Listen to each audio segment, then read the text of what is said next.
Part B, Pauline interpretation of the resurrection in 1 Corinthians chapter 15, verses 42 to 49. Final victory over death.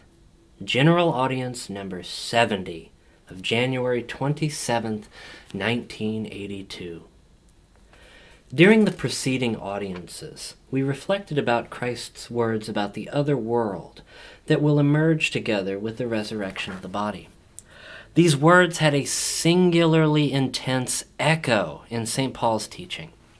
Between the answer given to the Sadducees as transmitted by the Synoptic Gospels, see Matthew chapter 22, verse 30, Mark chapter 12, verse 25, and Luke chapter 20, verses 35 and 36, and Paul's apostolate, the event that took place first of all was Christ's own resurrection and a series of encounters with the risen one, among which one should number as the last link in the chain the event that occurred near Damascus.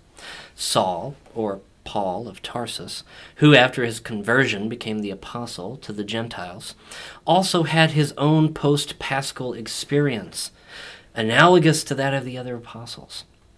At the basis of his faith in the resurrection, which he expresses above all in 1 Corinthians 15, certainly stands that encounter with the risen one that became the beginning and foundation of his apostolate. It is difficult at this point to summarize and comment adequately on the stupendous and far-ranging argument of 1 Corinthians 15 in all its particulars. It is significant that while in the words reported by the Synoptic Gospels, Christ replied to the Sadducees who, quote, deny there is a resurrection, Luke chapter 20, verse 27, Paul himself also responds, or rather polemicizes, in conformity with his temperament, against those who contest it. In his pre-paschal response, Christ did not refer to his own resurrection, but appealed to the fundamental reality of the covenant of the Old Testament, to the reality of the living God, who is the basis of the conviction about the possibility of the resurrection. The living God is not a God of the dead, but of the living. Mark chapter 12, verse 27. In his post-paschal argument about the future resurrection, Paul appeals above all to the reality and truth of Christ's resurrection. In fact, he defends this truth even as the foundation of the faith in its integrity. Quote, if Christ has not been raised, our preaching is in vain, and also your faith is in vain. But now, Christ has been raised from the dead. 1 Corinthians chapter 15, verses 14 and 20. Here we find ourselves on the same line of revelation.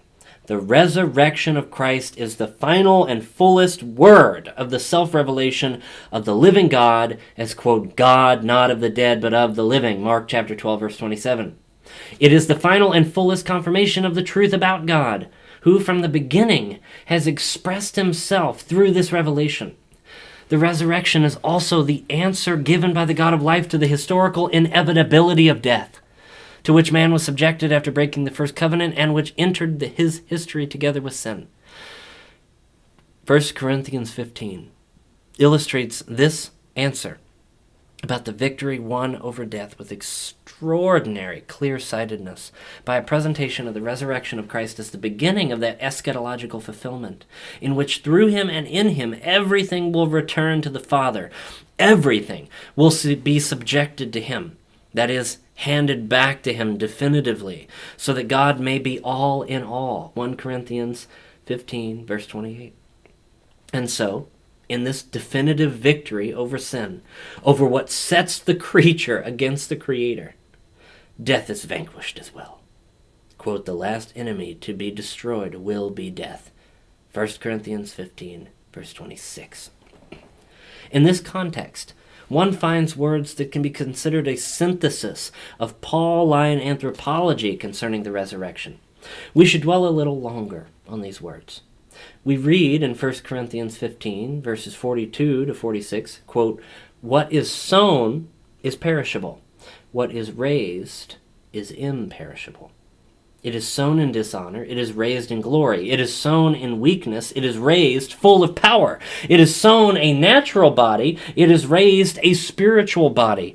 If there is a natural body, there is also a spiritual body. Thus it is written that the first man, Adam, became a living being, but the last Adam became a life-giving spirit. But it is not the spiritual that is first, but the natural, and then the spiritual. The first Adam and the last Adam.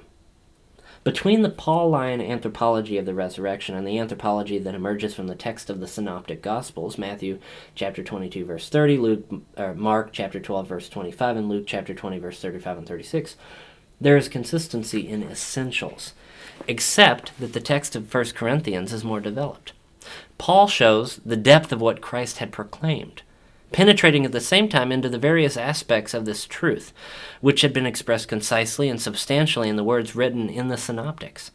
It is also significant for the Pauline text that the eschatological perspective on man, based on faith in the resurrection of the body, is united with the reference to the beginning as well as the deep consciousness of man's historical situation. The man to whom Paul turns in 1 Corinthians and who opposes the possibility of the resurrection, like the Sadducees, has also his historical experience of the body. And from this experience, he sees clearly that the body is perishable, weak, natural, in dishonor. Paul brings this man, the recipient of his letter, whether in the community of Corinth, or also, I would say at all times, face to face with the risen Christ, the last Adam. By doing so, he invites him in some way to follow in the footsteps of his own paschal experience. At the same time, he reminds him of the first Adam. That is, he leads him to turn toward the beginning, to that first truth about man and the world that stands at the basis of the revelation of the mystery of the living God. In his synthesis, Paul thus reproduces everything Christ had proclaimed when he appealed at three different moments: to the beginning in the dialogue with the Pharisees, see Matthew chapter 19 verses 3 through 8 and Mark chapter 10 verses 2 through 9, to the human heart as a place of struggle with concupiscent desires and man in the Sermon on the Mount, see Matthew chapter 5 verse 27, and to the resurrection as a reality of the other world and the dialogue with the Sadducees, see Matthew chapter 22 verse 30, Mark chapter 12 verse 25, and Luke chapter 20 verses 35 and 36. It belongs to the style of Paul's synthesis that it plunges its roots deeply into the whole of the revealed mystery of creation and redemption, from which it is developed and in the light of which alone it can be explained. The creation of man, according to the biblical account, is an act of enlivening matter by the Spirit, thanks to which the first Adam became a living being. 1 Corinthians 15, verse 45.